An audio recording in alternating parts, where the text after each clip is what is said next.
The wine glass slipped from Reagan's hand, shattering against the marble floor of the restaurant's private dining room.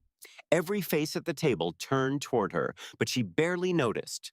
Her eyes were locked on her husband, Colin, who stood at the head of the table with his arm wrapped around a woman Reagan had never seen before. "Everyone," Colin said with a smile that made Reagan's stomach twist, "I'd like you to officially meet my wife, Kelsey." The word hung in the air like poison. Wife. Reagan's throat tightened. She tried to speak, but no sound came out. Colin's Aunt Vivian frowned in confusion, glancing between Reagan and Kelsey. His cousin Wyatt shifted uncomfortably. And Kelsey, a tall woman with perfectly styled blonde hair, smiled at the gathered family with practiced grace. "Wait," Vivian said slowly, "I thought Reagan was your wife." Colin's expression didn't change. "That's complicated, Aunt Viv. Reagan and I have been separated for some time now. Kelsey and I got married some time ago in the Bahamas. Small ceremony, just us. I wanted to wait for the right moment to introduce her to everyone." Reagan finally found her voice. "Separated." The word came out strangled. "Colin, what are you talking about? I live with you. I saw you this morning. You kissed me goodbye." The table went silent. Even the ambient music from the restaurant seemed to fade. Colin's jaw tightened, the first crack in his calm facade. Kelsey's smile wavered. "Reagan," Colin said carefully, "I think you should leave. You're causing a scene." "I'm causing a scene." Reagan's voice rose. She looked around the table at Colin's extended family, people she'd shared holidays with for years.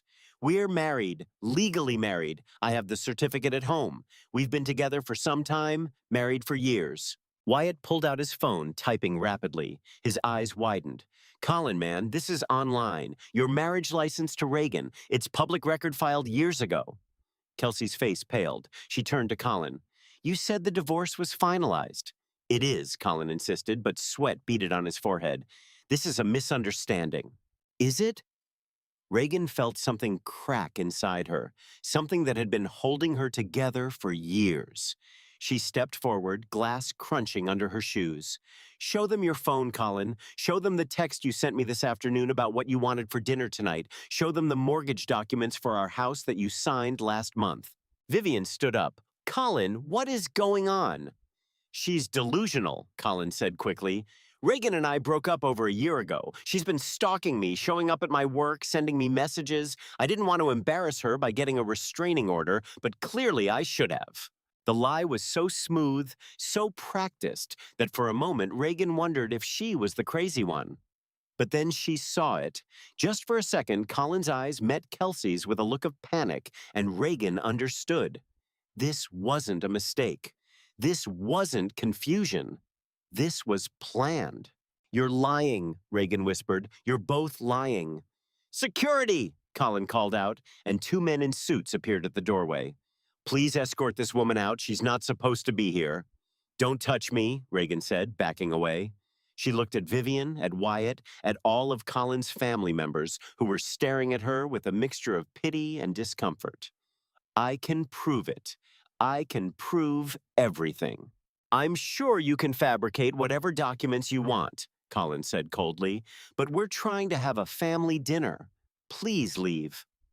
The security guards moved closer. Reagan felt tears burning behind her eyes, but she refused to cry. Not here, not in front of them. She grabbed her purse from her chair and walked toward the door, her head high even as her heart shattered. As she passed Kelsey, the other woman leaned in slightly. "He never loved you," Kelsey whispered just loud enough for Reagan to hear. "He told me you were just convenient until something better came along." Reagan stopped. She turned and looked Kelsey directly in the eyes.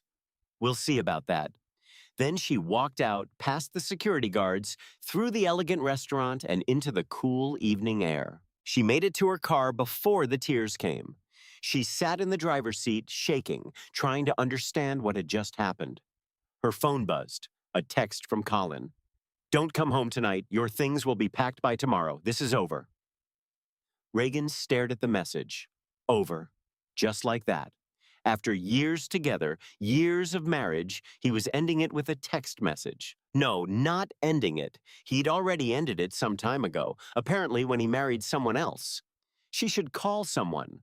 Her friend Lexi, her coworker Maya, someone who could help her make sense of this nightmare. But as she scrolled through her contacts, she realized she didn't know who to call. Colin had slowly, systematically isolated her from most of her friends over the past years, always with good reasons. They were too dramatic, too negative. They didn't understand their relationship. She'd let him. She'd believed him when he said they only needed each other. Another text came through, this one from an unknown number. Miss Reagan Ellis, this is Mitchell and Associates law firm. We've been trying to reach you regarding an urgent matter concerning your biological parents. Please call us at your earliest convenience. Reagan stared at the message. Biological parents? She'd been in foster care since she was young after her adoptive parents died in a car accident. She had no memory of her biological parents. She had always assumed they'd abandoned her or were dead. The timing was surreal. Her life was falling apart. And now this. She was about to delete the message when another text from Colin came through. And don't even think about taking me to court. You signed a prenup. You'll get nothing. Something cold settled in Reagan's chest. A prenup she'd signed when she was young. Naive and completely in love. A document Colin's lawyer had assured her was just a formality. She looked back at the message from the law firm. What did she have to lose? She hit the call button. A professional voice answered on the second ring. Mitchell and Associates, how may I direct your call? This is Reagan Ellis, she said, surprised by how steady her voice sounded. Someone from your office contacted me about my biological parents. One moment, please. The hold music was classical, soothing. Reagan leaned back in her seat, watching couples walk by on the sidewalk, laughing and holding hands. Had she and Colin ever been like that, or had she just convinced herself they were? Miss Ellis, a man's voice came on the line. This is Mitchell Caldwell. Thank you for calling back. I realize our message must have been quite shocking.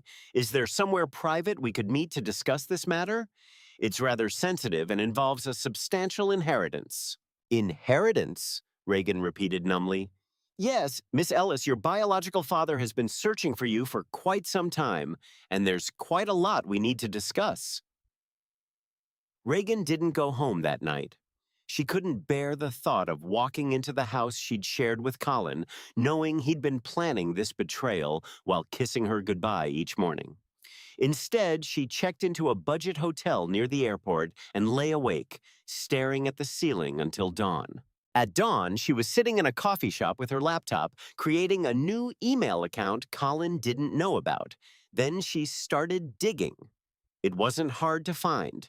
Colin had been careless, or maybe he just didn't think she was smart enough to look. His social media was full of pictures with Kelsey going back some time. Kelsey wearing a diamond ring, Colin and Kelsey at the beach, Colin and Kelsey cutting a wedding cake under a palm tree. The captions made Reagan's stomach turn. My forever person. Sometime married to my soulmate. Life is perfect with you. The comments were worse. Colin's friends, some of whom Reagan had considered her friends too, all congratulating them. Not a single person mentioned Reagan. It was like she'd been erased. She clicked through to Kelsey's profile. The woman was a real estate agent, successful by the looks of it. Designer clothes, luxury car, expensive vacations, and in every recent photo, there was Colin playing the role of devoted husband. Reagan's hands shook as she typed Colin's name into the county clerk's marriage license database. Her marriage certificate came up first. Dated years ago, but when she expanded the search, another document appeared. Colin Michael Patterson married Kelsey Lynn Morrison some time ago in the Bahamas. Bigamy. The word echoed in Reagan's mind. Colin had committed bigamy. She kept searching. Bank accounts she didn't know existed. Credit cards opened in her name that she'd never applied for. A second mortgage on their house that she'd never signed. Every discovery felt like another knife between her ribs.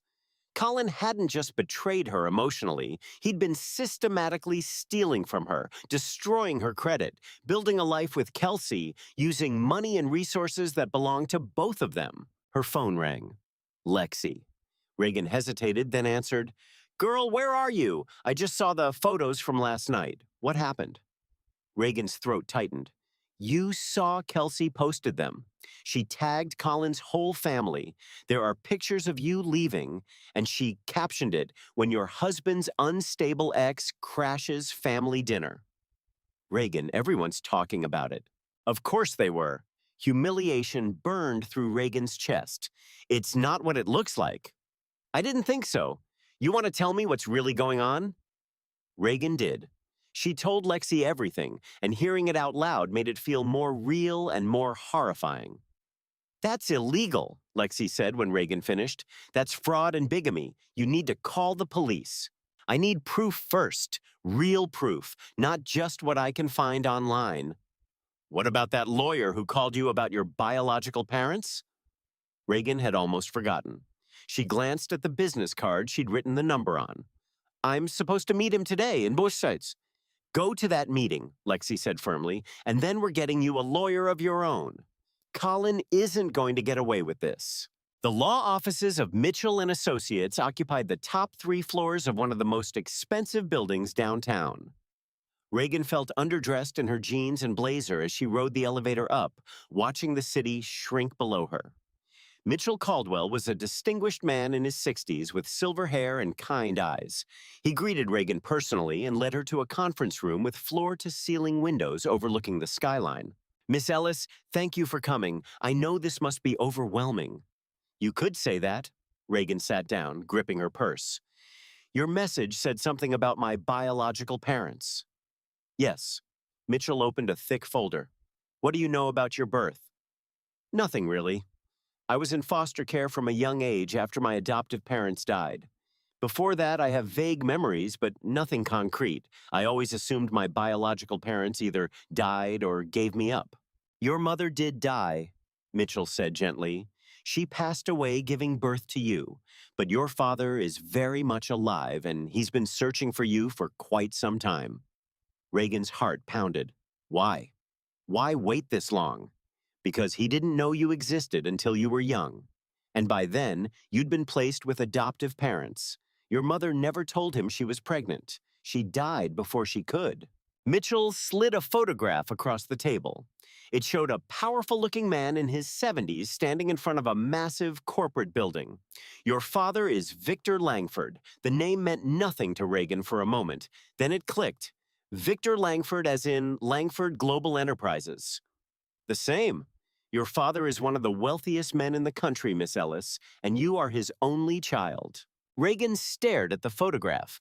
This is a joke. This has to be a joke. It's not. Mitchell pulled out another document. We have DNA confirmation. Your mother was Sophia Chin, a brilliant architect who worked on several Langford projects.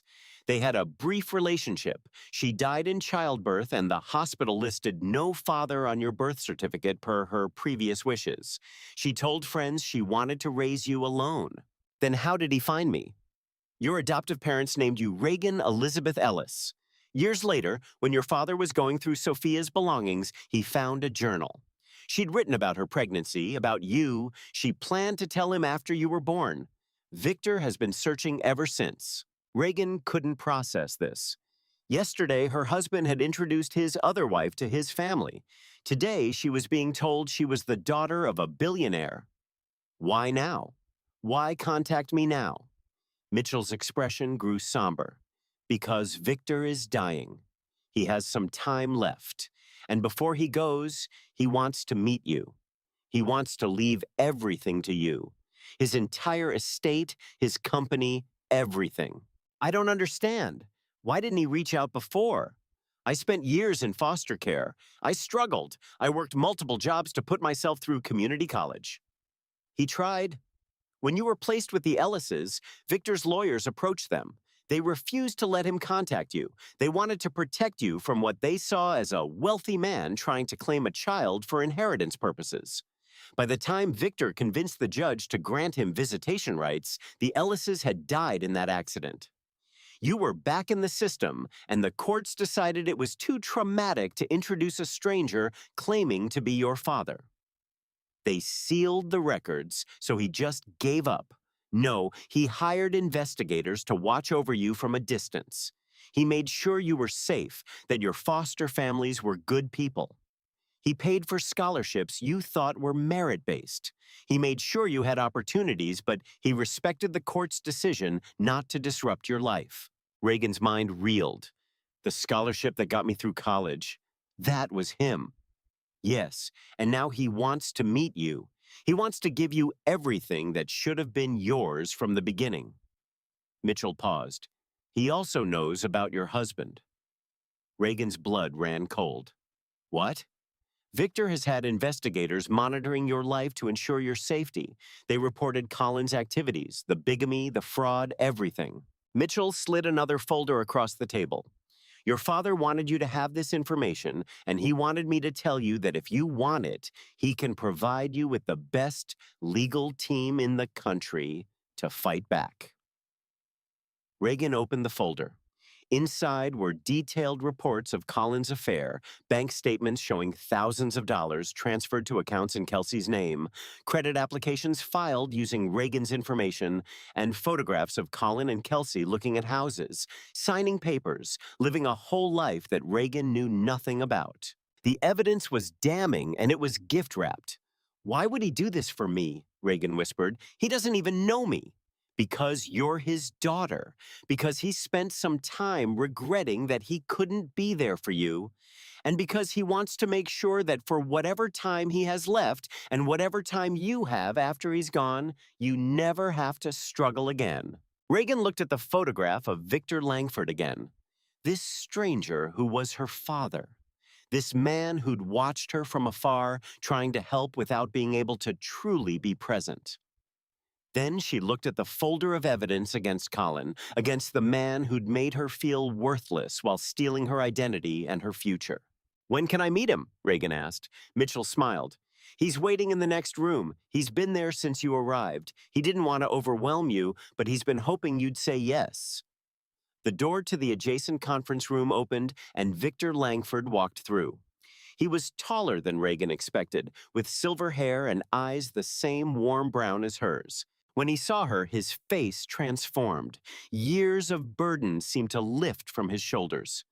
Reagan, he said softly, you look just like your mother. Reagan stood on shaking legs. This was her father, her actual biological father, a man she'd never known existed until yesterday. Yet somehow looking at him felt like finding a missing piece of herself. I don't know what to say, she admitted. You don't have to say anything. Victor moved closer, but kept a respectful distance. I know this is overwhelming. I know I'm a stranger to you, but I want you to know that not a day has passed in all this time that I haven't thought about you. Not a single day. His voice cracked slightly, and Reagan saw tears in his eyes. This powerful CEO, this billionaire, was crying over her. Mr. Mitchell showed me the files, Reagan said about Colin. I'm sorry. I wish my investigators had discovered it sooner. I wish I could have protected you from that pain. You've been watching over me all these years, Victor nodded. From a distance, making sure you were safe. It killed me not to be able to be there for you properly, but I respected the court's decision. I thought it was what was best for you. Reagan thought about all those years. The scholarship that came out of nowhere. The foster family that suddenly had extra resources when she needed school supplies. The mysterious benefactor who paid for her emergency appendectomy when she was uninsured. That was all you? I couldn't be your father in person, so I tried to be one in every other way I could. Something in Reagan's chest loosened. She'd spent so long feeling abandoned, feeling like no one in the world truly cared if she lived or died. And all this time, someone had been watching, caring, trying to help. Why tell me now? Victor's expression grew somber. He gestured to the chairs, and they both sat down. Mitchell quietly left the room, giving them privacy. I'm dying, Victor said bluntly. Pancreatic cancer, stage 4. The doctors say I have some time left, possibly less. I've spent my entire life building an empire, and I realized I have no one to leave it to. No one except you. You never married? Never had other children? I married once briefly years ago. It didn't work out.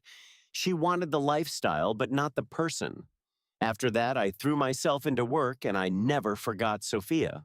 Your mother was the only woman I ever truly loved. He pulled out a worn photograph from his wallet. This is her. Reagan took it with trembling hands. The woman in the photo was beautiful with long dark hair and a bright smile. She was standing in front of a building model, clearly in her element. She was an architect, one of the best, brilliant, creative, stubborn as hell. We worked together on a project in Chicago. I fell in love with her the first day I met her. She took longer to come around. Victor smiled at the memory.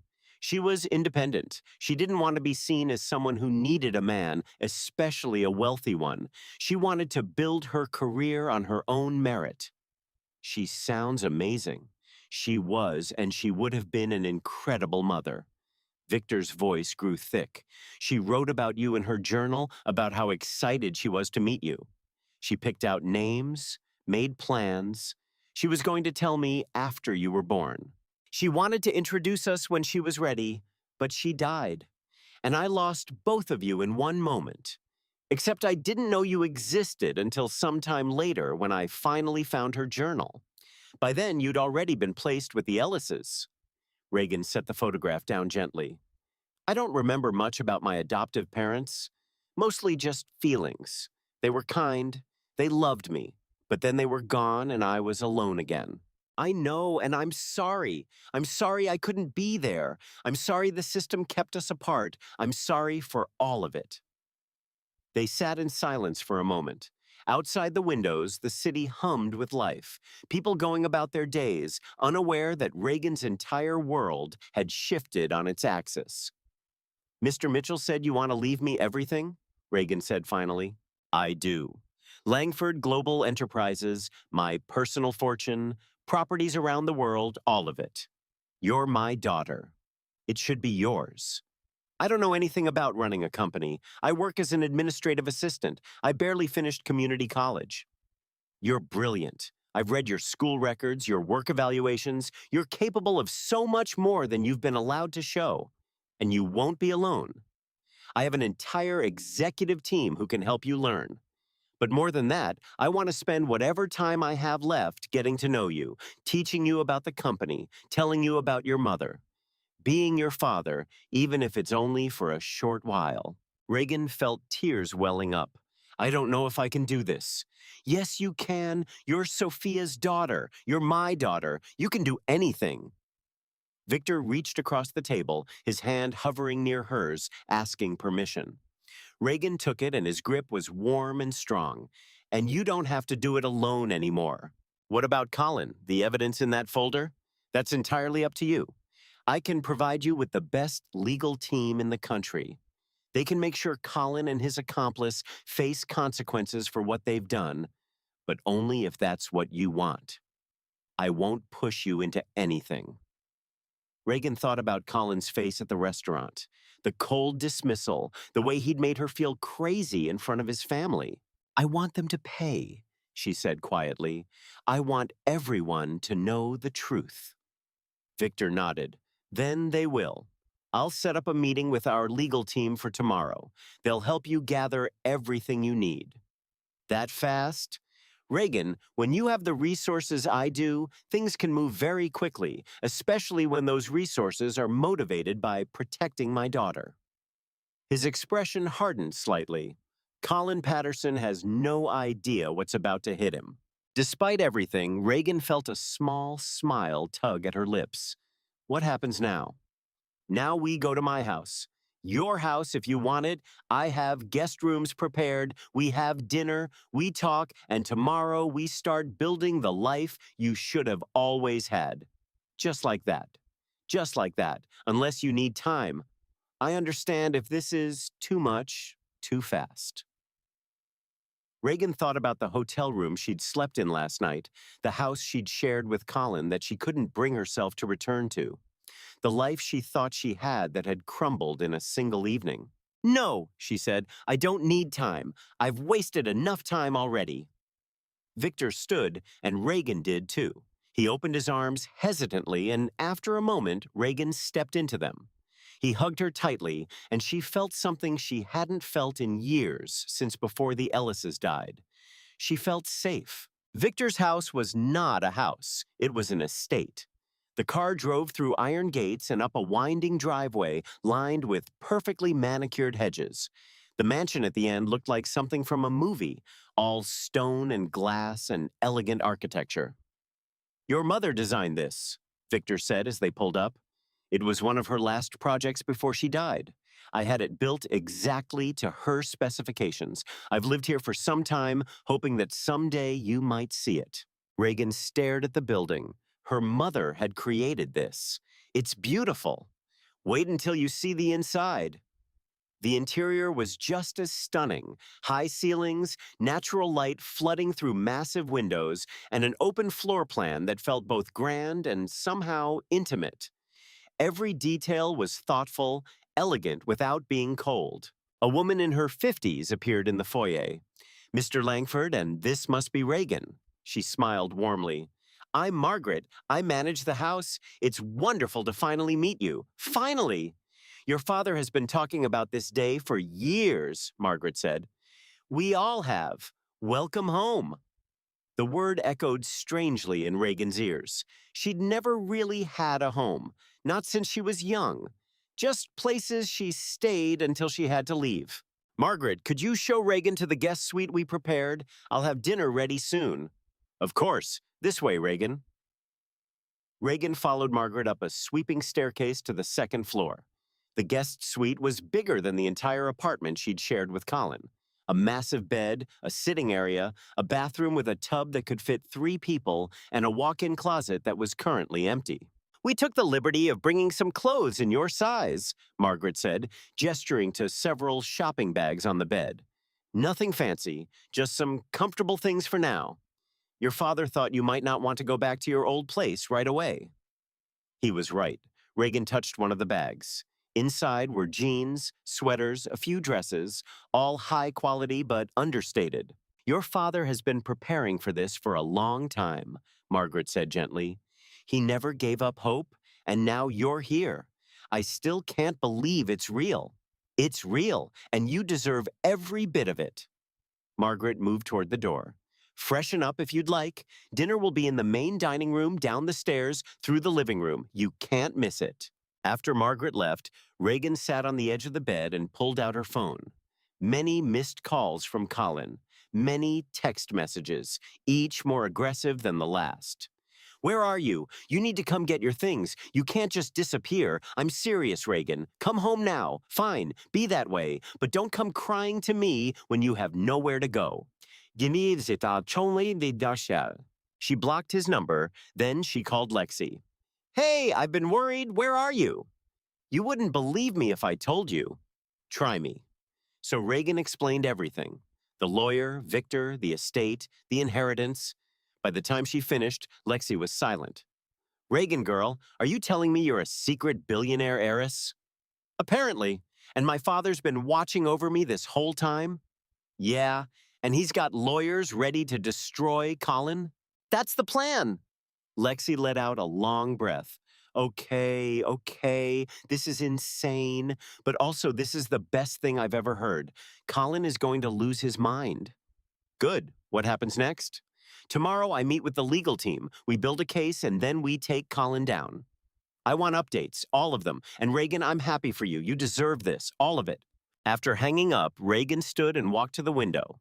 The view overlooked a massive garden and beyond that, the city skyline in the distance. Somewhere out there, Colin was probably panicking about where she was. Somewhere out there, Kelsey was probably congratulating herself on winning. Neither of them knew what was coming. Reagan showered, changed into one of the new outfits, a simple cashmere sweater and designer jeans, and made her way down to dinner.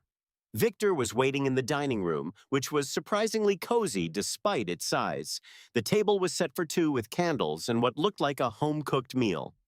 "I hope you don't mind," Victor said. "I asked Margaret to make your favorite, or at least what my investigators reported as your favorite, chicken parmesan with garlic bread." Reagan's eyes widened. It was her favorite. You really have been watching. I wanted to know everything, what you liked, what made you happy, what your dreams were. It was the only way I could feel connected to you. They sat down, and for a while they just ate in comfortable silence. Then Victor started talking.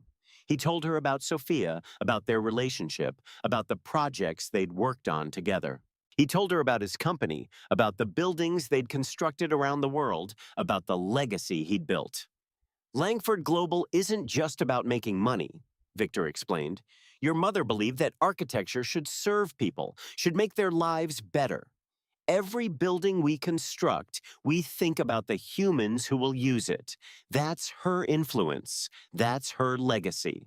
And you want me to continue that? I want you to make it your own. Maybe you'll take the company in a completely different direction. Maybe you'll sell it and do something else with the resources. It's your choice, but I want you to have choices, Reagan. I want you to have everything. Reagan set down her fork. I don't know if I'm ready for this. You will be, and you'll have help. My executive team is loyal and competent. They'll guide you, and I'll teach you everything I can in the time I have left. Reagan set down her fork. How long, really? The doctors say some time left. I'm declining faster than they expected. Some days are harder than others. Today is a good day. He smiled.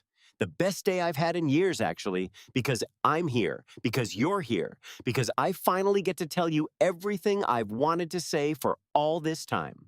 Tell me, Reagan said. Tell me everything. So he did. Victor talked for hours about Sophia, about Reagan's early years that he'd missed, about the investigations and the helplessness he'd felt watching from afar.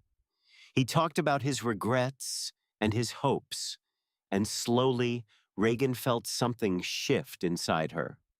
She wasn't alone anymore. She had a father. She had a family. And she had power, real power to change her life. When they finally said goodnight, Victor hugged her again. Thank you for giving me a chance, for letting me be your father, even if it's only for a little while. Thank you for never giving up on me, Reagan replied. That night, lying in the most comfortable bed she'd ever slept in, Reagan thought about everything that had happened in the past few days. Her entire life had imploded and then rebuilt itself into something she never could have imagined. Tomorrow she would meet the lawyers. Tomorrow she would start planning Colin's downfall. Tomorrow she would begin learning how to be a CEO, a Langford. But tonight, for the first time in a long time, Reagan felt something she'd almost forgotten. Hope. The next morning, Reagan woke to sunlight streaming through floor-to-ceiling windows and momentarily forgot where she was. Then it all came flooding back. The estate, Victor, the inheritance, Colin's betrayal. She checked her phone. More messages from Colin. These from a different number since she'd blocked his first one. She blocked that one too.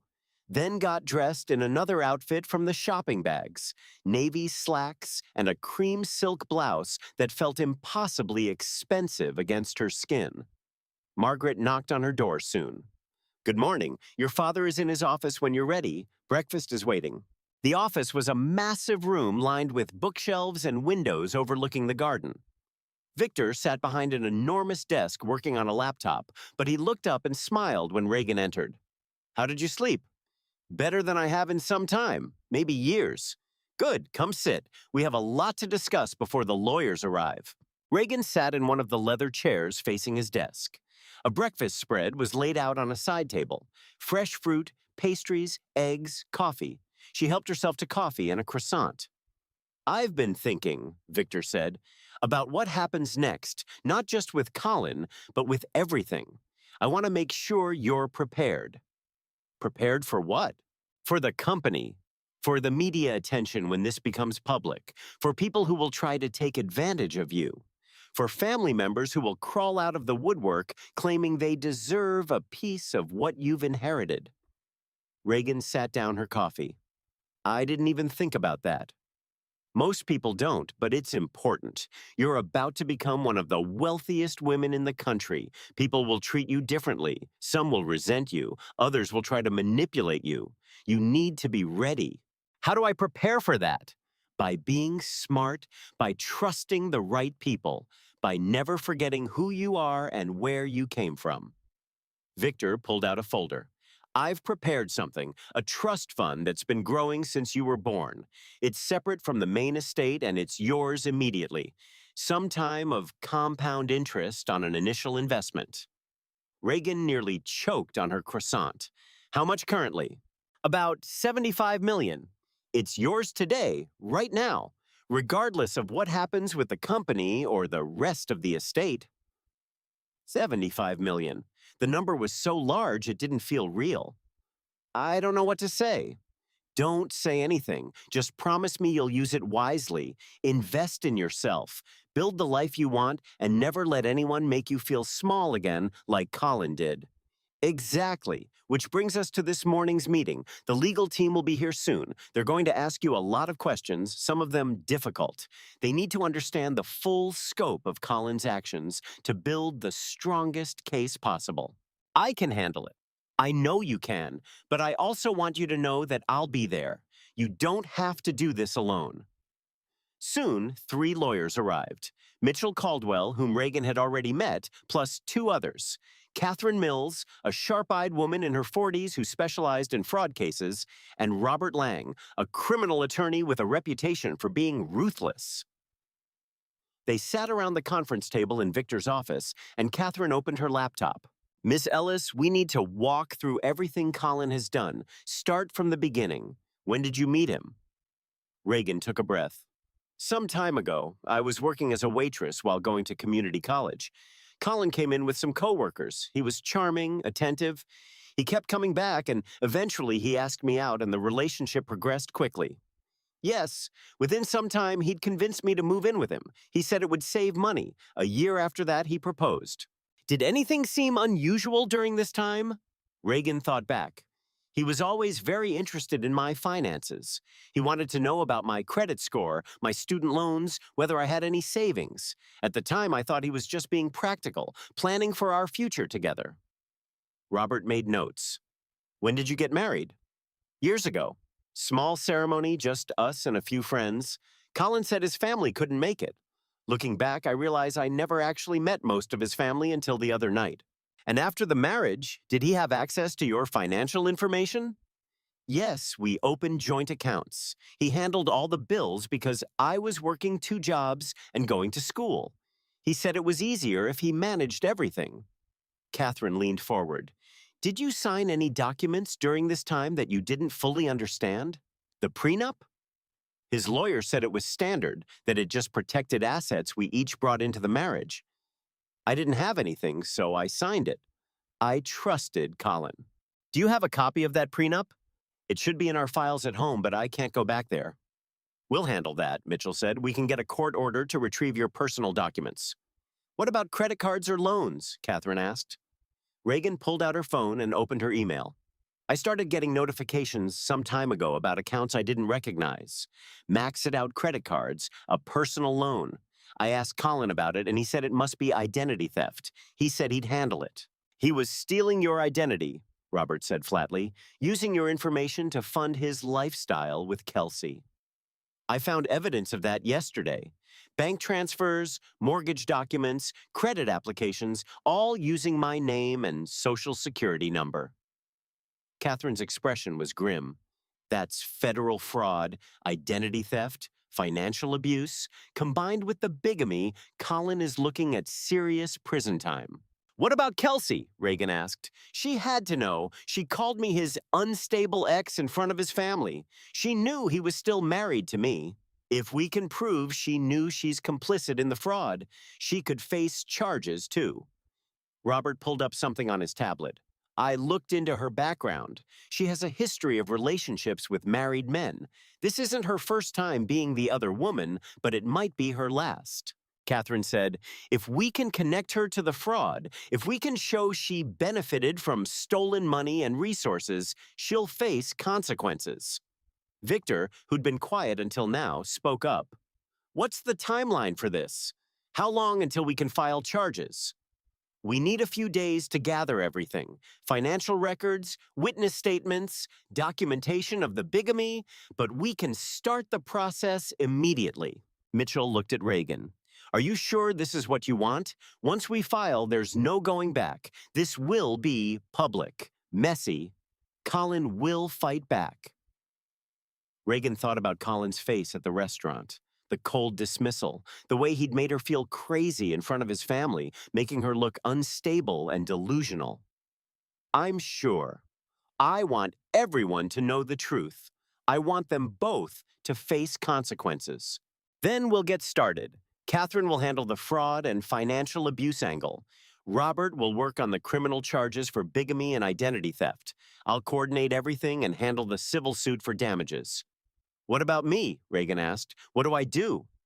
You document everything. Every text message, email, phone call, every interaction with Colin or Kelsey. Everything goes into our evidence file. Catherine handed her a business card. And you forward all financial documents to this email address: bank statements, credit reports, anything showing fraudulent activity. I can do that. Good. We'll be in touch within some time with next steps. The lawyers stood to leave, but Catherine paused. Miss Ellis, I've been practicing law for some time. I've seen a lot of fraud cases. What Colin did to you is particularly cruel because he exploited your trust and your love. But I promise you, we're going to make sure he pays for it. After they left, Reagan sat back in her chair, exhausted. Victor poured her a glass of water. How are you feeling? Overwhelmed, angry, but also... Reagan searched for the word. Powerful. For the first time, I feel like I have some control over what happens next. You do. You have all the control. Victor sat down across from her. Now, let's talk about the other side of this. The company, your inheritance. Are you ready to learn? Yes, I think I am. Good, because starting today, you're not just Reagan Ellis, you're Reagan Langford. And the sooner you understand what that means, the better prepared you'll be for everything that's coming. Over the next few days, Reagan's life transformed in ways she never could have imagined. Victor had his executive assistant clear his schedule, and he spent every waking hour teaching Reagan about Langford Global Enterprises. The company was vast: construction, real estate development, architectural design, property management, and investment portfolios that spanned the globe. Victor walked her through quarterly reports, introduced her to key executives via video calls, and explained the corporate structure in detail. The board of directors will want to meet you, Victor said on the third morning. Some of them will be supportive. Others will see you as a threat. A young woman with no business experience suddenly inheriting control of a multi-billion-dollar company. How do I deal with that? By being smarter than they expect, by listening more than you speak, by asking the right questions. Victor smiled. You're Sophia's daughter. You have her mind. You just need to trust it. Between business lessons, Catherine Mills sent daily updates on the case against Colin. The evidence was damning. Colin had opened multiple credit cards in Reagan's name, totaling over a large sum in debt. He'd taken out a personal loan using her information. He'd diverted funds from their joint accounts to secret accounts shared with Kelsey. And he'd used Reagan's excellent credit score to secure a mortgage on a second property, a condo where he and Kelsey had been living. It's textbook financial abuse, Catherine explained during a video call. He systematically destroyed your credit while building a life with someone else using your resources. Combined with the bigamy, the prosecution is going to have a field day. When do we file? Soon. We're filing criminal charges for bigamy, identity theft, and fraud. We're also filing a civil suit for damages, emotional distress, and financial restitution. The total we're seeking in the civil suit is a substantial amount. Will I actually get that? Probably not. Colin doesn't have that kind of money, but that's not really the point. The point is to make sure he loses everything the same way he tried to make you lose everything. After the call, Reagan sat in the garden trying to process it all. Soon, Colin's world would start crumbling. Soon he'd realize that the woman he'd dismissed as weak and disposable was actually the daughter of one of the most powerful men in the country. Penny, for your thoughts? Victor appeared on the garden path, walking slowly. He looked more tired than usual, his skin a bit more pale. Are you okay? You should be resting. I'm fine. I want to spend time with my daughter. He sat down beside her on the bench. What are you thinking about? Colin? About soon? About what happens when he finds out who I really am? Are you worried about his reaction? No, I'm looking forward to it. Reagan turned to Victor. Is that wrong? Should I feel bad about wanting to see him suffer after what he did to me? No, he deserves to face consequences. But Reagan, I want you to promise me something. What? Don't let revenge consume you. Yes, Colin needs to pay for his crimes. Yes, he and Kelsey need to face justice, but don't let that become your whole life. You have so much more ahead of you. Don't waste it looking backward. I won't, but I need to see this through. I need to know that he can't do this to anyone else. Fair enough. And speaking of moving forward, there's someone I want you to meet. Who? Julian Reyes. He's a venture capitalist, specializes in tech startups. But more importantly, he's been a friend and advisor to me for years. I've asked him to mentor you as you learn the business. He's brilliant, ethical, and he knows how to navigate the corporate world without losing his soul. When do I meet him? Tonight, dinner, here. I thought it would be good for you to start building relationships with people who can help you succeed. That evening, Julian Reyes arrived promptly. He was in his late 30s with dark hair, warm brown eyes, and an easy smile. He greeted Victor warmly, then turned to Reagan. So you're the famous Reagan. Victor hasn't stopped talking about you since he found you. I hope that's a good thing. It's the best thing. He's been waiting for this moment for years. Julian handed her a bottle of wine. Welcome to the family business. It's complicated, frustrating, and occasionally rewarding. I promise to be honest with you about all three. Dinner was surprisingly relaxed. Julian had a gift for making complex business concepts understandable. He talked about market trends, investment strategies, and the importance of maintaining ethical standards even when it would be easier to cut corners. The business world is full of people like your ex-husband, Julian said bluntly when Victor mentioned Colin's fraud. People who see relationships as transactions, who use others for personal gain. The key is learning to spot them early and cut them out before they can do damage. How do you spot them? Trust your instincts. If something feels off, it probably is. And always verify. Don't take anyone's word for anything when it comes to business or money. Julian paused. Although I should mention I've been investigating Colin myself since Victor told me what happened. You have? I wanted to make sure your lawyers had everything they needed. I found some interesting things. Colin's financial advisor license was actually suspended some time ago for ethics violations. He's been practicing without proper credentials. That's another charge to add to the list. Reagan felt a grim satisfaction. So he's been lying about that too. Seems like lying is his specialty, but not for much longer. Julian raised his glass to justice and to new beginnings. They toasted, and Reagan felt something shift. This wasn't just about revenge anymore. It was about building something new, something better, something that was entirely hers. After dinner, Julian stayed to talk business strategy with Victor while Reagan excused herself to make some calls. She'd been avoiding her old life, but there were a few people who deserved to know what was happening. She called Lexi first. Hey, I've been dying for updates. What's happening? Soon we file charges against Colin, criminal and civil. Yes. What's he being charged with? Bigamy, identity theft, fraud, financial abuse, and apparently practicing as a financial advisor without a license. Oh my God. He's going to prison probably. At the very least, his career is over, his reputation is destroyed, and he's going to owe me a lot of money. This is the best news I've heard all year. What about you? How are you doing? I'm good. Better than good. I'm learning about my father's company, meeting people who can help me, building a new life. And the billionaire thing, that's still real. Very real. Lexi, I have a 75 million trust fund.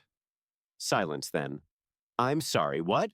75 million? That's just my personal money. The company is worth billions. Reagan, I need you to hear this. You are a billionaire.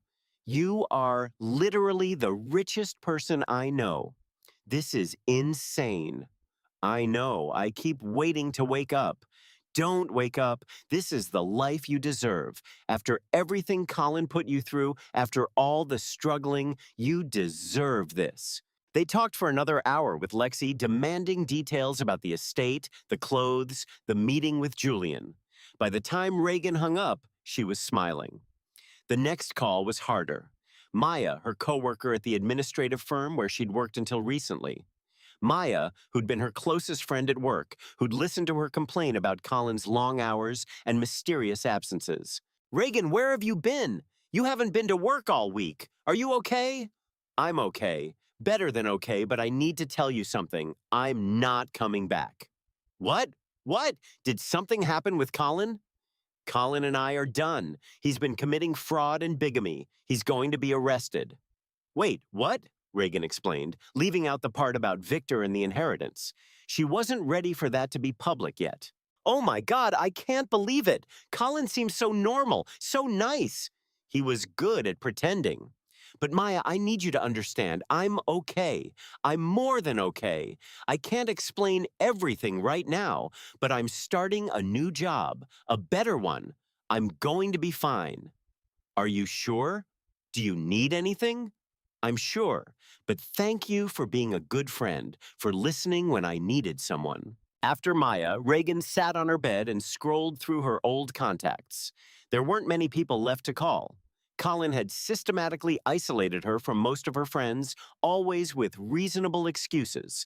They were too negative, too dramatic. They didn't understand their relationship. She'd let him. She believed him, and now she saw it for what it was: control. Colin had been controlling her, cutting her off from support systems, making sure she was dependent on him and only him. Never again. Her phone buzzed. A text from Catherine. Everything is ready. We file first thing tomorrow morning. Colin will be served at his office soon. Federal marshals will be there. Are you ready? Reagan typed back, I'm ready. She wasn't just ready. She was eager. Soon, Colin would learn that the woman he betrayed was not the weak, disposable person he thought she was. Soon, Colin would learn that Reagan Langford was coming for everything he'd taken from her, and she was going to win. Filing day arrived with crisp sunshine streaming through Reagan's windows. She'd barely slept, but adrenaline kept her sharp and focused. Catherine had sent a text at dawn. Federal marshals are in position. Everything is go. Reagan, dressed carefully in a charcoal gray suit from the high-end boutique Margaret had taken her to the day before. Professional, powerful. The woman looking back at her in the mirror barely resembled the person who'd walked out of that restaurant, humiliated just some time ago. Victor was already up when she came downstairs, despite the early hour. He looked weaker today, his hands trembling slightly as he poured coffee. You don't have to go to the office, Reagan said gently. You should rest. I'm not missing this. Besides, we have the board meeting this afternoon. You need to be introduced properly. He handed her a coffee mug. How are you feeling? Nervous? Excited? Ready? Good, because today changes everything. At dawn, Catherine called. It's happening. Colin just arrived at his office. The marshals are moving in now. Reagan's heart pounded. She put the call on speaker so Victor could hear. He's being served. Criminal complaint for bigamy under state law. Federal charges for identity theft and wire fraud. Civil suit for a substantial amount in damages. Catherine paused. He's reading the documents. He looks shocked now. He's arguing with the marshals. They're explaining he needs to come downtown for processing. Is he being arrested right now? Not yet. He can turn himself in or they'll take him. He's choosing to turn himself in tonight. Probably wants time to call a lawyer. Catherine's voice held satisfaction. Reagan, his coworkers are watching all of this. Someone's filming on their phone. This is going to be everywhere by soon. What about Kelsey? She's being served right now at her real estate office. Same charges, conspiracy to commit fraud, plus aiding and abetting bigamy. Reagan felt no sympathy, only a cold, clean sense of justice. There's more, Catherine continued. I'm sending you screenshots. Kelsey is posting on social media right now. She's claiming you're lying, that you're Colin's crazy ex who won't accept the relationship is over. Reagan's phone buzzed. She opened the screenshots. Kelsey had posted several times in the last little while, each post more desperate than the last. This is harassment. Colin's ex-wife can't handle that he's moved on with me. She's making up lies to get him back. Colin and I are legally married. Reagan needs professional help. To everyone saying I'm a homewrecker. Colin and Reagan were divorced before we met. This is all a misunderstanding. Should I respond? Reagan asked. Absolutely not. Let the evidence speak for itself. By the end of the day, everyone will know she's lying. Let her dig her own grave. Catherine's tone was almost gleeful. Oh, this is perfect. She just posted a photo of her and Colin's wedding. Someone in the comments just pointed out it's dated some time ago, and someone else just linked to your marriage license from years ago. The public records are right there for anyone to see, so it's already unraveling like a cheap sweater. Reagan, Colin's lawyer, just showed up. Good luck to whoever that is. No lawyer wants this case. The evidence is ironclad. After Catherine hung up, Reagan sat back. It was done. The wheels of justice were turning. Colin's world was collapsing. How do you feel? Victor asked. Like I can breathe for the first time in years. Good. Now, let's go to the office. You have a company to learn about. Langford Global Enterprises occupied multiple floors of a gleaming downtown tower. Reagan rode up in the private executive elevator with Victor, watching the city shrink below them. When the doors opened, they stepped into a lobby that screamed quiet wealth and power. Victor's assistant, Patricia, a competent woman in her 50s, greeted them warmly. Mr. Langford and Miss Langford, it's wonderful to finally meet you officially. Please call me Reagan.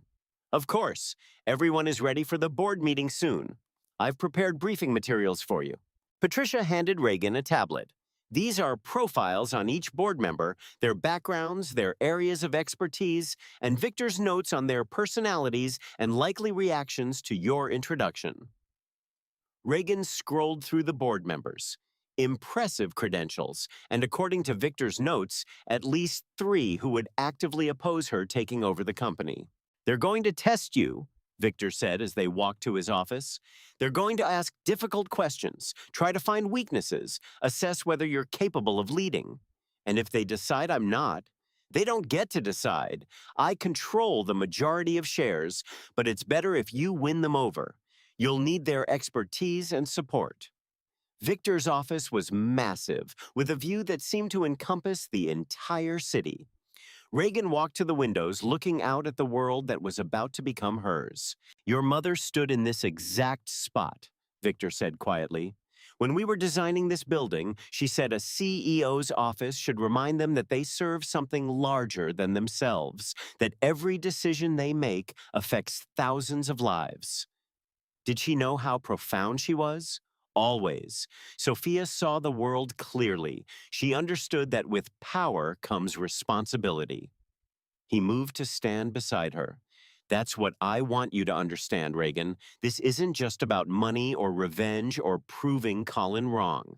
This is about what you're going to build with the resources you now have. What kind of leader you're going to be. I don't know if I can be the leader you want me to be. You can. You just need to learn and trust yourself. Victor checked his watch.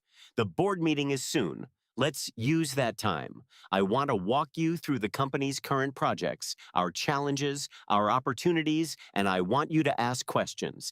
Any questions, no matter how basic they seem.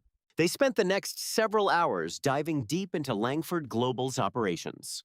Victor explained everything: the construction division that was building a sustainable housing development, the real estate division managing commercial properties across many cities, the investment arm that funded innovative startups, and the architectural firm that still operated under Sophia's original design philosophy.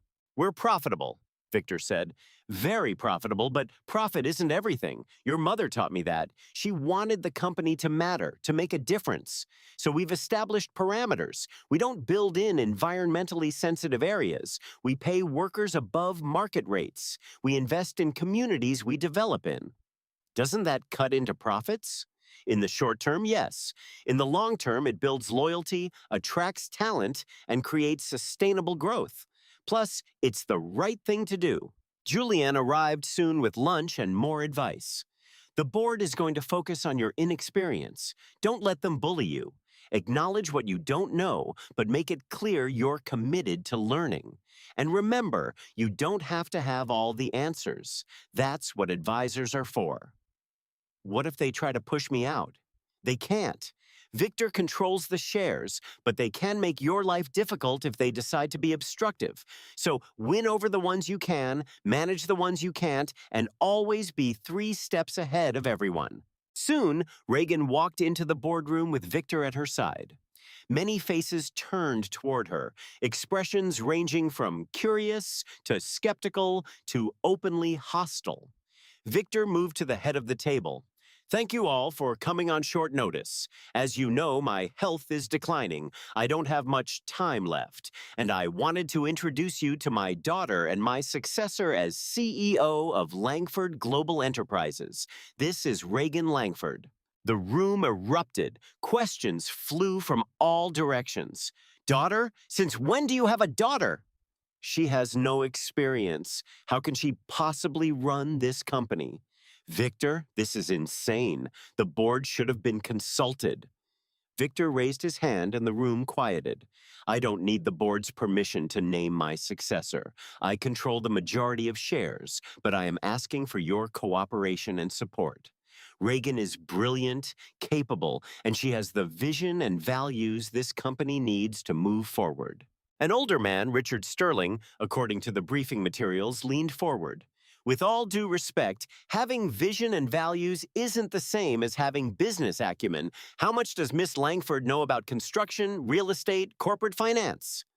I know I have a lot to learn, Reagan said clearly. I won't pretend otherwise, but I'm committed to learning, and I have access to the best advisors in the industry, starting with everyone in this room. That's not enough, another board member, Jennifer Brooks, said sharply. This company is worth billions. We have thousands of employees, projects around the world. You can't learn on the job. Why not? Everyone does. Reagan met Jennifer's eyes steadily. Every CEO starts somewhere. Yes, most have more traditional paths, but I have something they don't have. I have Victor's complete trust in his decades of knowledge, and I have motivation. This company carries my mother's legacy. I'm not going to let it fail. Your mother? Richard looked confused. Victor pulled up a photo on the screen. Sophia Chin standing in front of a building model. Sophia Chin, my daughter's mother, one of the finest architects of her generation. She died giving birth to Reagan. Her design philosophy is embedded in every project we've undertaken for some time. The room went quiet. Several board members exchanged looks. I remember Sophia. An older woman, Patricia Chen, no relation, said softly. She was brilliant, uncompromising. If Reagan is her daughter, she has good genes.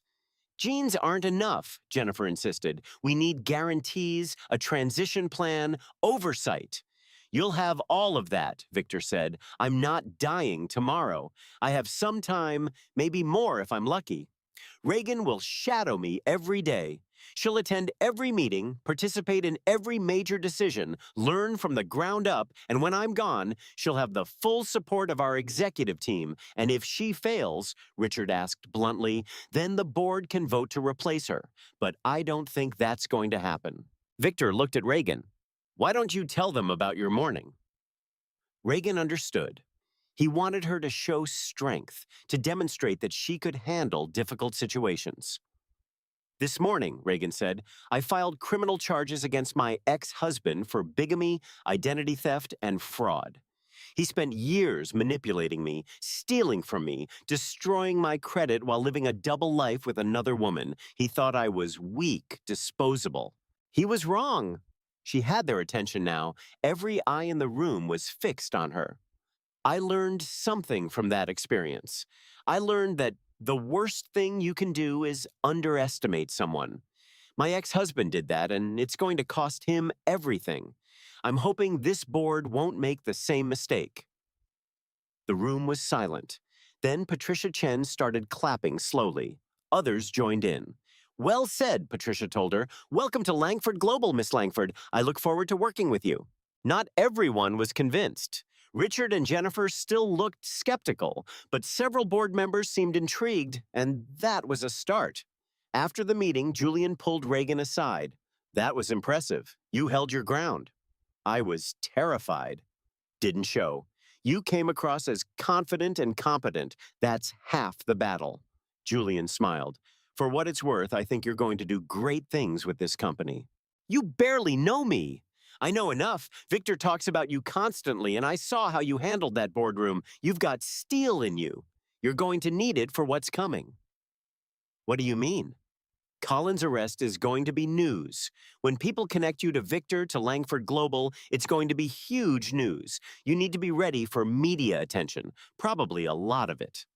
Reagan hadn't thought about that. "How do I prepare?" "Media training, PR strategy, and keeping your head down until the story has played out."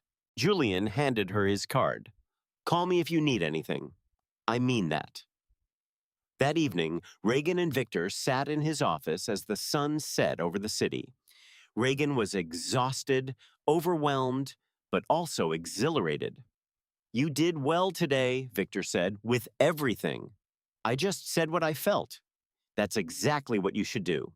Don't try to be someone you're not. Be honest, be authentic. People respect that." Victor coughed, and Reagan saw him wince with pain. "You should rest." "I will, but first I want to say something. These past few days with you, getting to know you, teaching you, it's been the happiest time of my life. Even with everything that's happening with Colin, even knowing I'm dying, I'm grateful because I got to be your father. Even if it's only for a short while." Reagan felt tears burning behind her eyes. "Don't talk like that. You're going to be around for a long time. We both know that's not true. But it's okay. I've lived a full life. And now I know you're going to be okay. More than okay. You're going to be extraordinary." They sat together in the fading light, father and daughter, making up for lost time while knowing it would never be enough. The news broke at dawn. Reagan woke to her phone exploding with notifications. She grabbed it, scrolling through a flood of messages, all linking to the same headline: "Local financial advisor charged with bigamy and fraud." The article was detailed and damning. It outlined Colin's crimes, included court documents, and featured a statement from the prosecutor's office about the egregious nature of the defendant's systematic deception and financial abuse. By morning, Colin's name was trending on social media. Someone had leaked the video of him being served at his office, and it was everywhere. Colin's shocked face, his arguments with the marshals, his humiliation playing out in real time. Lexi called immediately. "Turn on the news, Channel 7. Reagan found the remote and flipped to the local news. There was Colin's photo, professional headshot from his firm's website, next to mugshot-style graphics as the anchor detailed his charges. Patterson is accused of marrying a second woman while still legally married to his first wife. Prosecutors say he used his first wife's identity to commit fraud, racking up a large sum in debt under her name while living with his second wife. If convicted, he faces up to some years in prison." "This is beautiful," Lexi said. "Everyone knows the truth now.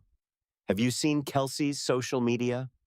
"Oh, honey, it's gone. She deleted everything. Her real estate firm fired her this morning. It's all over their Facebook page. They're claiming they had no idea she was involved in fraud, and they don't tolerate unethical behavior from their agents." Reagan felt a grim satisfaction.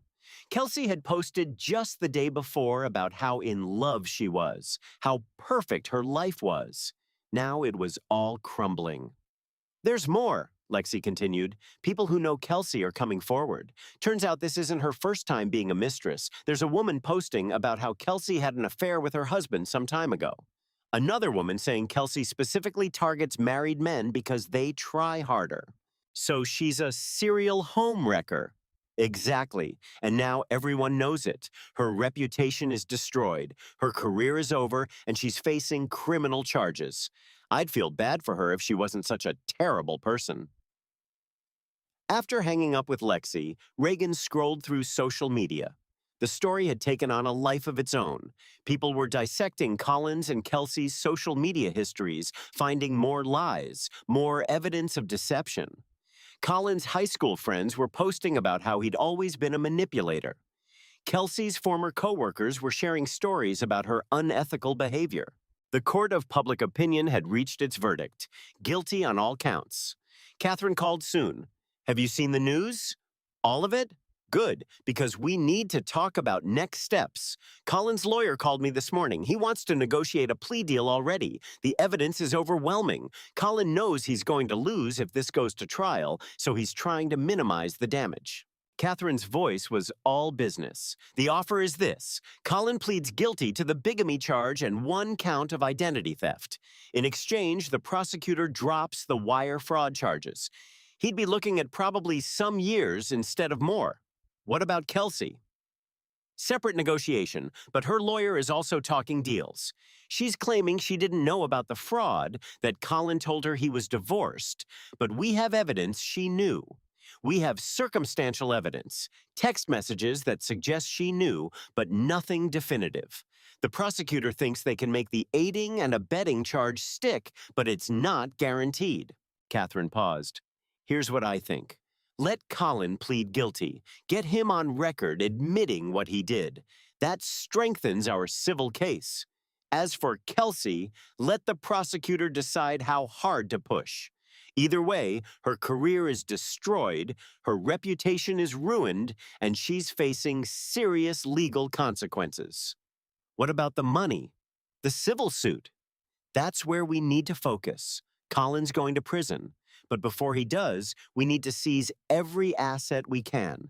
His savings, his car, his half of the properties he bought with Kelsey. Everything. Can we do that? Already doing it. I filed for emergency asset freezing this morning. Colin can't sell anything, can't transfer money, can't hide assets, and we're going after Kelsey too. Any property or money she received that came from the fraud, we're taking it back. Reagan felt a surge of vindication. So they're going to lose everything. Everything. The condo they bought together. We're forcing a sale and you're getting half the proceeds plus damages. The cars Colin bought with your credit. The credit card debt he racked up in your name.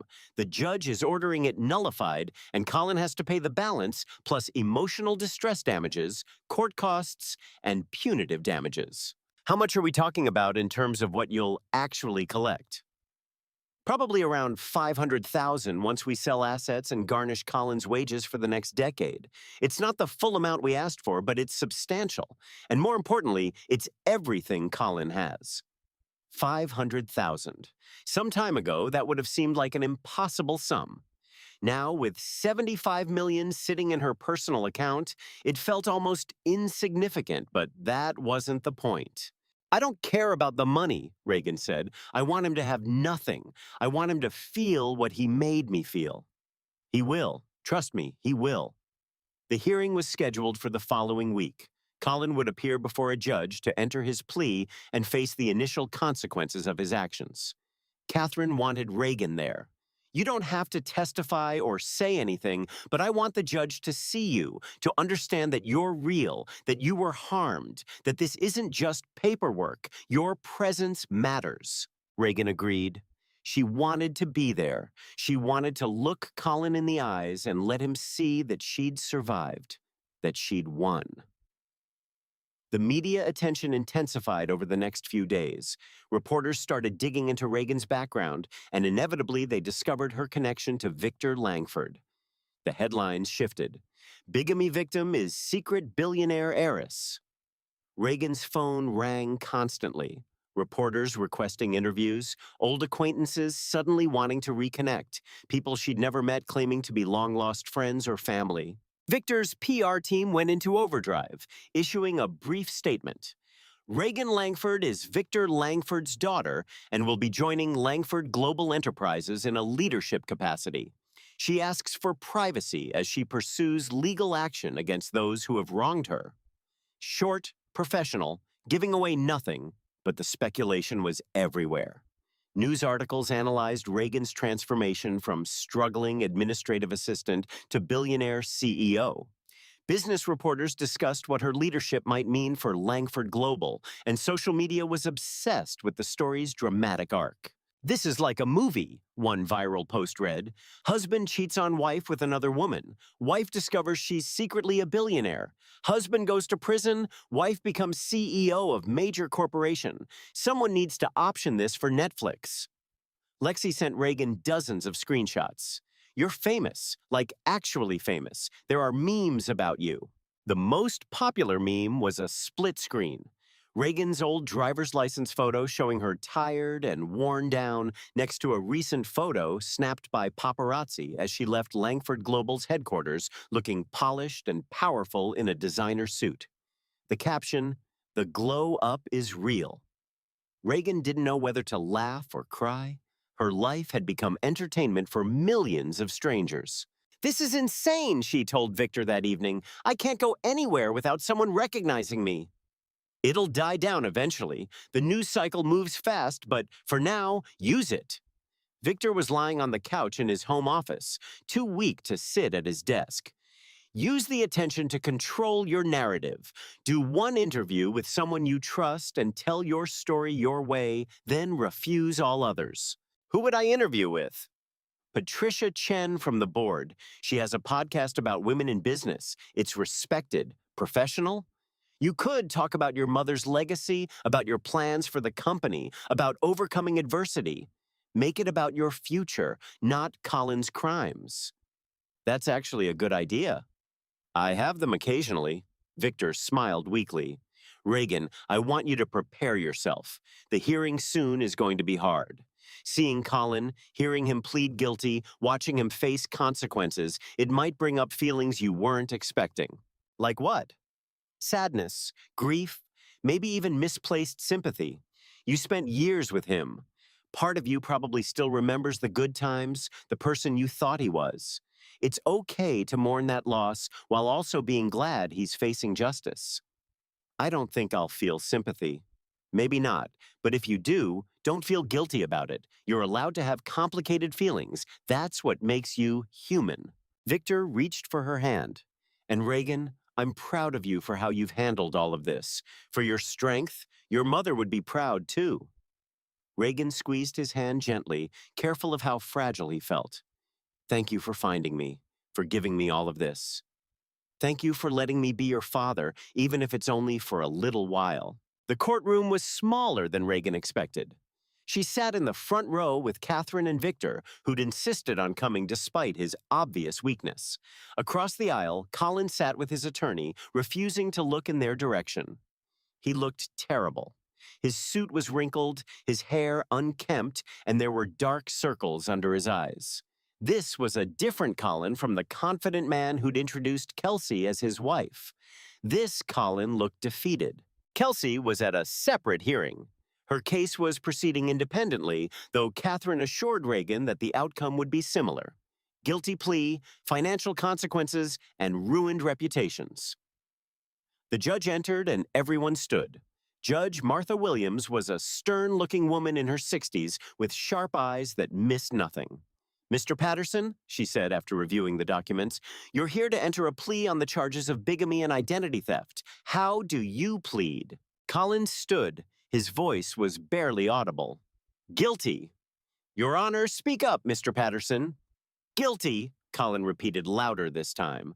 "And you understand that by pleading guilty, you are admitting to these crimes and accepting the consequences?" "Yes, Your Honor." Judge Williams looked at the prosecutor. "Sentencing recommendations?" "The state recommends some years for the bigamy charge to run consecutively with some years for identity theft. Additionally, we're recommending full financial restitution to the victim, Miss Reagan Ellis, in the amount of $500,000 plus court costs and fees. Does the defense have anything to say? Colin's lawyer stood. Your Honor, my client deeply regrets his actions. He's a first-time offender who made serious mistakes in judgment. We're asking for leniency, perhaps probation with community service, and a structured payment plan for restitution. Judge Williams's expression didn't change. Does the victim wish to make a statement? Catherine stood. Yes, Your Honor, Miss Ellis would like to address the court. Reagan stood on shaking legs. She'd prepared remarks, rehearsed them with Catherine, but now standing in front of the judge with Colin just feet away, the words felt inadequate. Your Honor, she began, her voice steadier than she felt. Colin Patterson spent years manipulating me. He made me believe I was loved while systematically destroying my financial life. He stole my identity, ruined my credit, and built a secret life with another woman using resources that belonged to both of us. But worse than any of that, he made me feel worthless. He made me believe I was nothing without him. She finally looked at Colin. He was staring at the table, jaw clenched. I came to court today not because I want revenge, but because I want accountability. I want Colin to understand that actions have consequences, that you can't destroy someone's life and walk away unscathed. Reagan turned back to the judge. I also want to make sure he can never do this to anyone else. The next woman he dates deserves to know who she's dealing with. The next person who trusts him deserves to be protected. Thank you, Miss Ellis. Judge Williams made notes. Mr. Patterson, do you have anything to say? Collins stood slowly. Your Honor, I made mistakes. I know that. I hurt Reagan and I regret it. I was in over my head financially, made bad decisions, and I'm sorry. I'm sorry for everything. You're sorry you got caught, the judge said flatly. Mr. Patterson, I've reviewed this case thoroughly. The premeditation, the systematic nature of the fraud, the callousness with which you treated your legal wife while building a life with someone else. It's appalling. This wasn't a mistake. This was a calculated long-term scheme to benefit yourself at Miss Ellis's expense.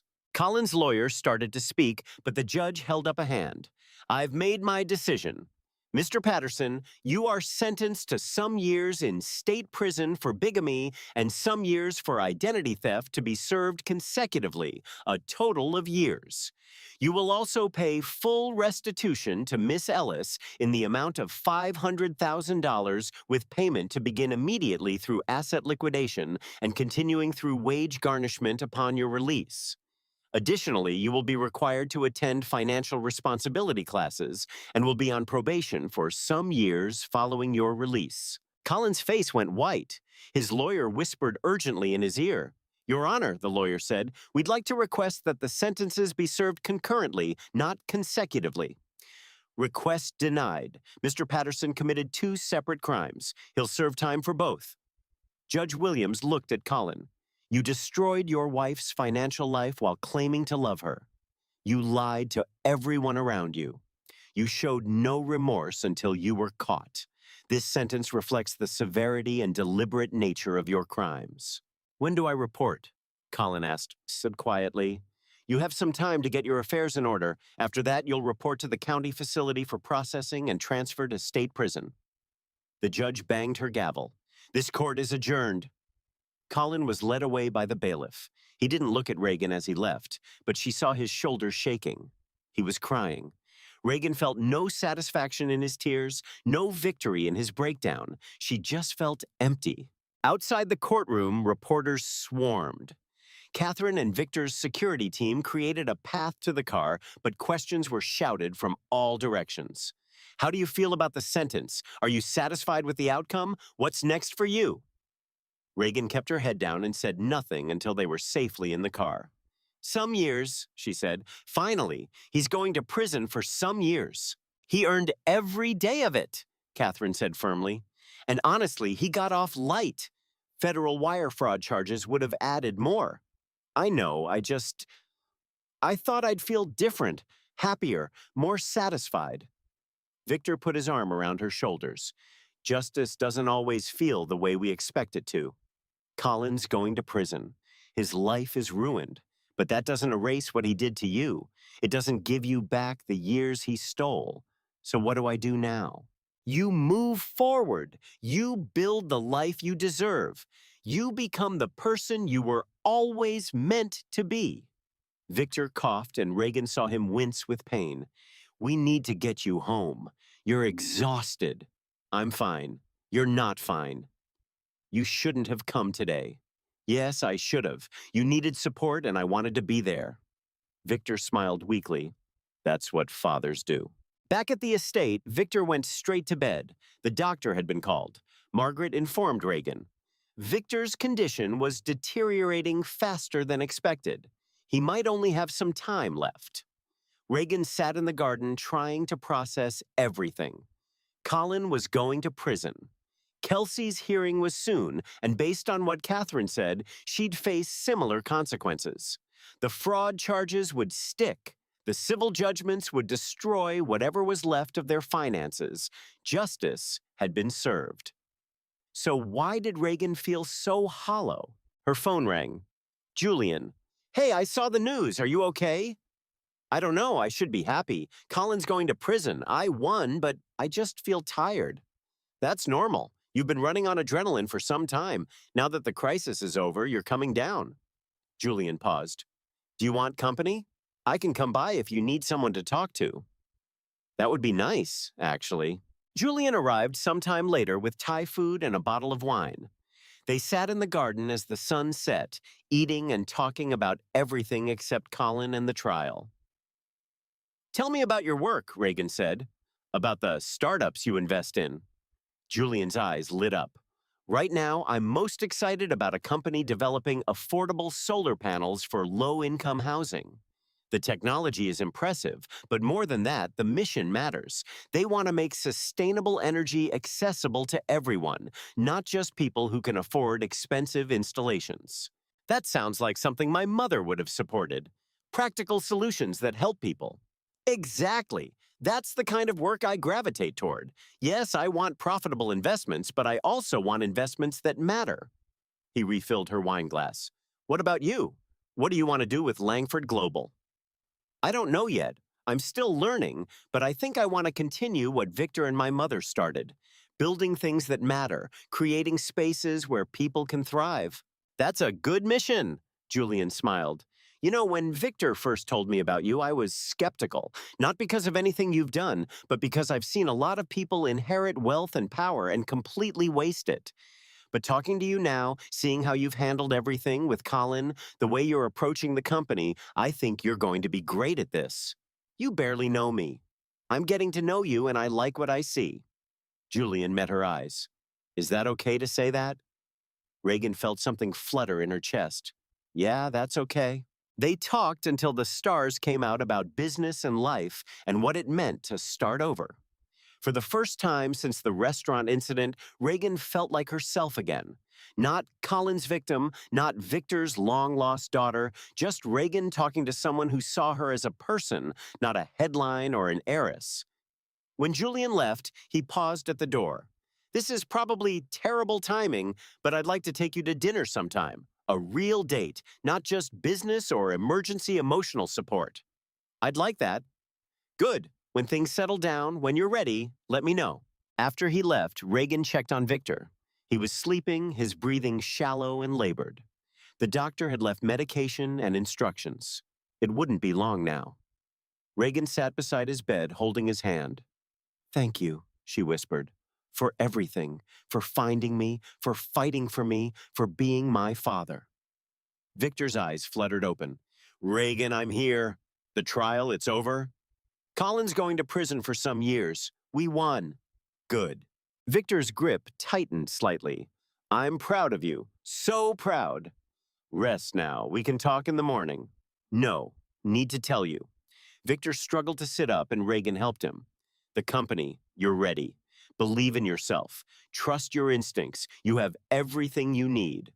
I'm not ready. I still have so much to learn. You'll learn, but you're ready for this. Promise me you'll try. Promise me you won't give up." "I promise." Victor relaxed back against the pillows. "Your mother would love you so much. I wish I could have known her.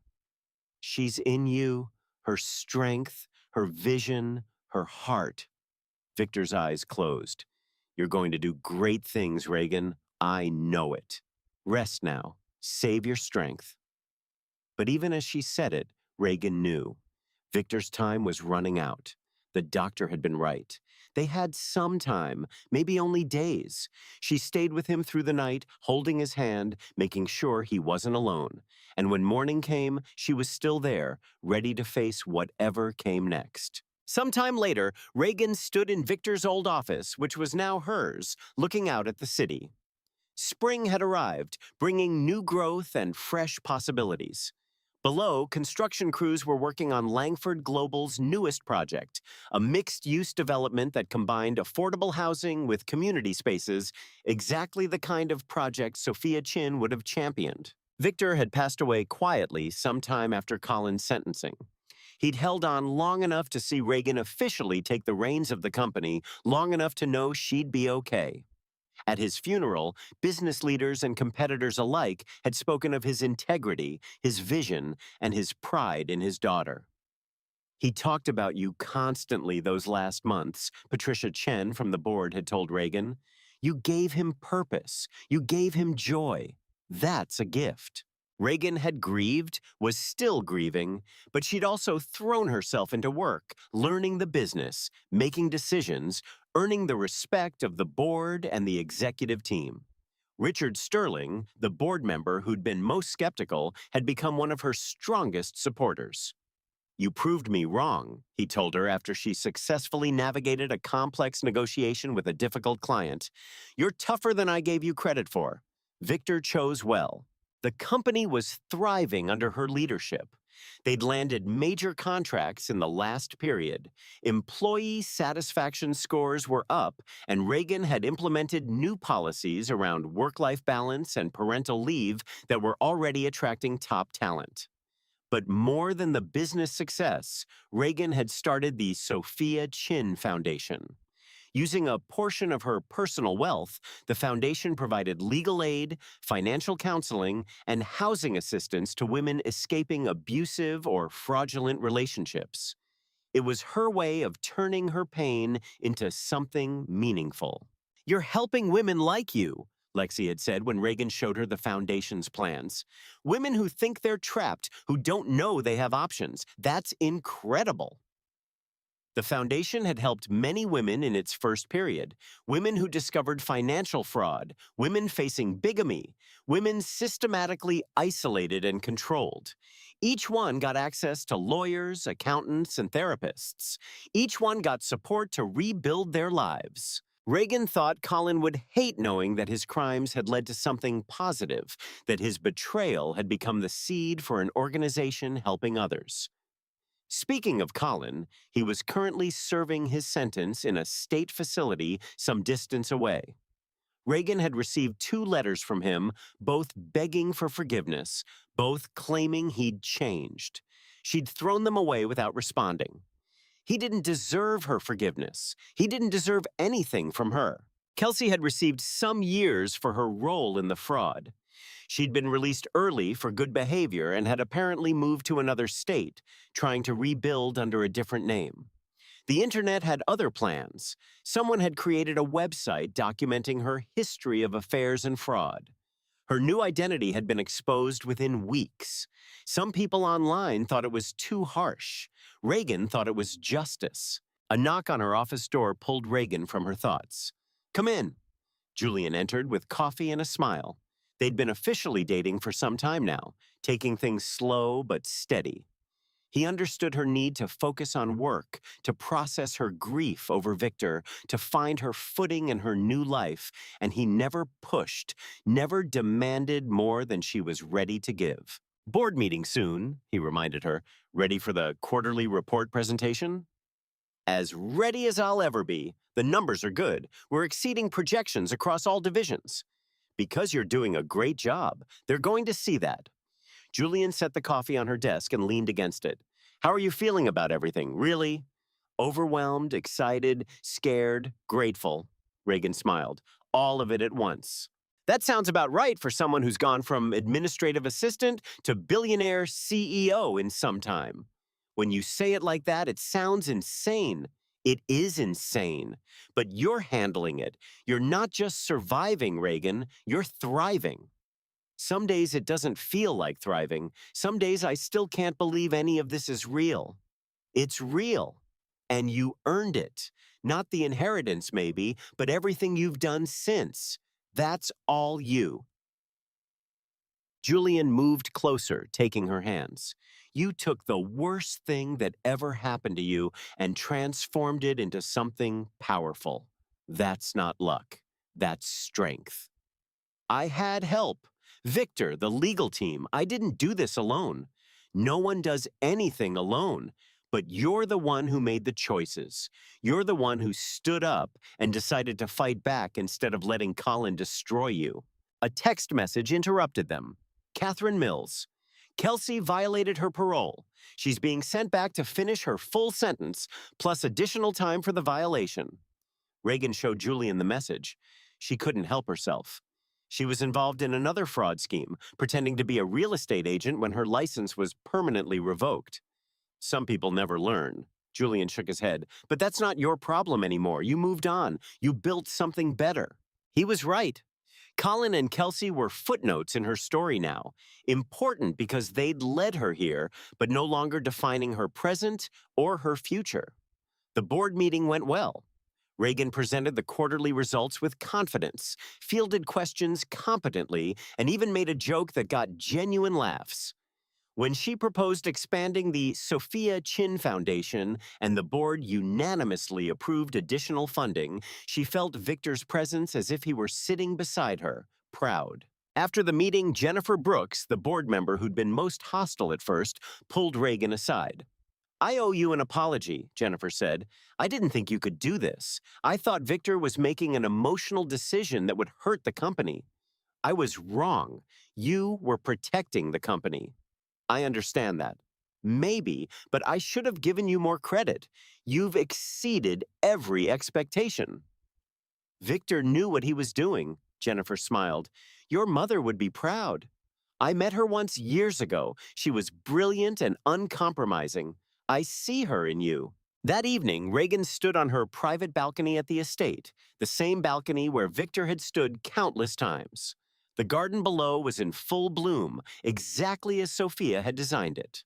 Somewhere in the city, construction crews were building structures that would serve communities for decades.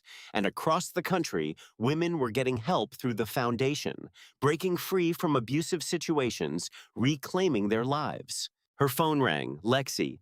Hey, Superstar CEO, how was the board meeting? Good, really good. They approved the foundation expansion. That's amazing. How many women will you be able to help? We're projecting many in the first year with housing assistance, legal fees, job training, everything they need to start over. Reagan, that's incredible. You're literally changing lives. I'm trying. That's all I can do. It's more than enough. You went from having nothing, being married to a fraud, thinking your life was falling apart to this. You're an inspiration. I don't feel like an inspiration. I feel like I got lucky. Luck is what you make of it. You could have taken the money and done nothing. You could have let Colin's betrayal make you bitter and closed off, but you didn't. You chose to grow, to help others, to build something meaningful. That's not luck. That's character. After hanging up, Reagan walked through the house, trailing her fingers along surfaces her mother had designed, through spaces Victor had filled with love and hope. This was her home now, her legacy, her responsibility. But more than that, it was her future. A text from Julian. Dinner tomorrow. There's a new Italian place I want to try. Reagan smiled and typed back, it's a date.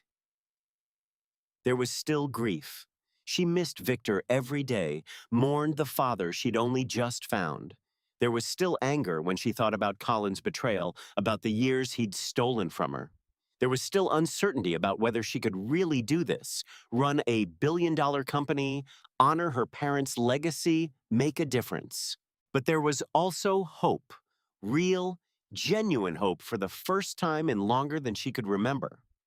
She thought about the women the foundation was helping, women who were where she'd been some time ago, broken, betrayed, believing they had nothing.